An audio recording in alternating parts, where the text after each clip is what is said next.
Okay, let's face it, making video games is a real challenge. Especially if you're a solo dev, the whole thing can turn into rocket science in the blink of an eye and eventually you fail. Today we will talk about how we can survive among these challenges and how we can finish our project. Vim management. Even if you're an experienced game dev, a brilliant idea that you have may cause a Vim. It's dangerous if you cannot manage it. When you decide to go solo on your game development journey, you also accept to wear too many caps like game designer, level designer, character artist, game developer, blah blah blah. And each cap you wear contains unique challenges in itself, and eventually those challenges will kill your Vim and you will end up with an unfinished game. Whether you like or not, a Vim is temporary. It cannot get measured and also leads you to wrong decisions. Instead of Vim, planning is the truth itself. A plan can get measured and will lead you to the right decisions. What we need to do is turn our Vim into a long-term plan. Maybe it won't be as easy as dreaming about your brilliant game idea, but otherwise you don't have any chance to finish your game.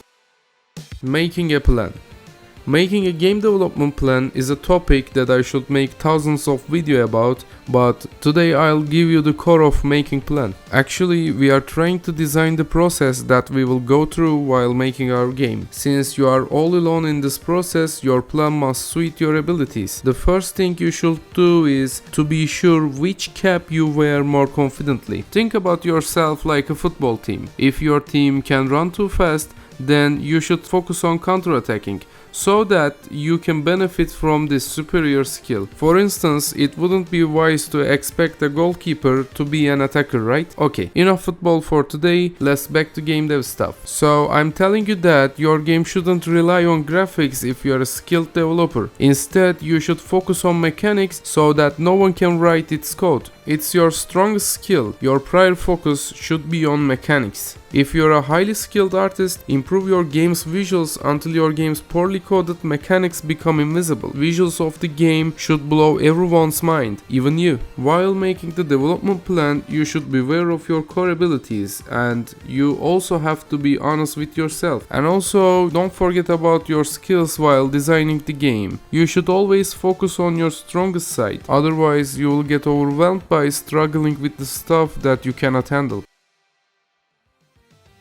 Time management is a subject that thousands of books have been written about. If you ask my opinion, none of these books are worth a damn. Time management is not a subject that can be learned by reading a book. You have to experience it through suffering. You are trying to squeeze game development between your personal pleasures and responsibilities. None of these books know the pleasures and responsibilities better than you. Just set a reachable goal for yourself and try to stick to the plan. If you cannot reach that goal, lower the goals next week, and please don't blame yourself, otherwise you will also blame yourself for responsibilities and pleasures, and it will affect your mental health negatively. A very important rule is always multiply the time by 3. The project that you think will get finished in 3 months is most likely to get finished in at least 9 months. Be aware of this at the beginning of your journey. This extra time is not for sleeping. Do not forget that there are too many things that you did not take into the account while planning your journey.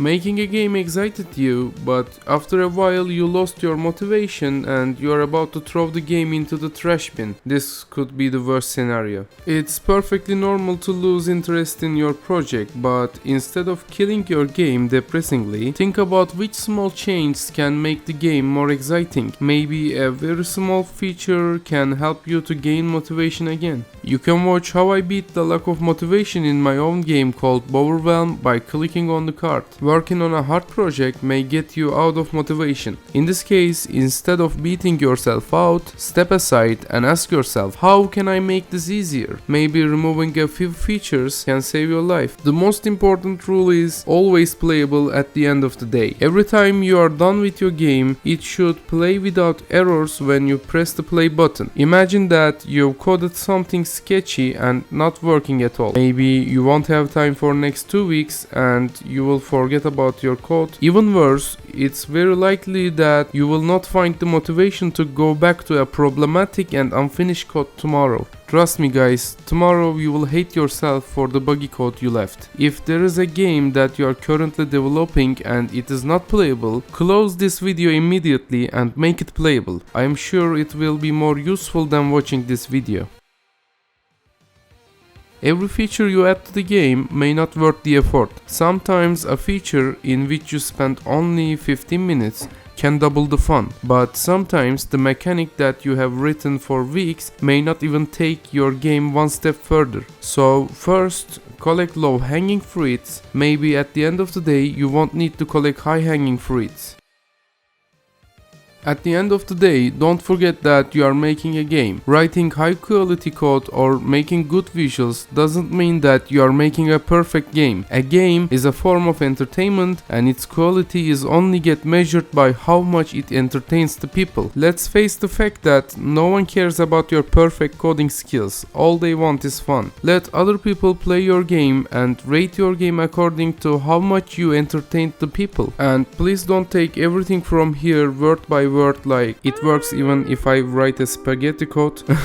If you write a spaghetti code, you are going to freak out about the changes you make in the future. What I'm saying is, just try not to over-engineer it, okay? And that's all for this video guys. Thanks for watching and see you on the next video.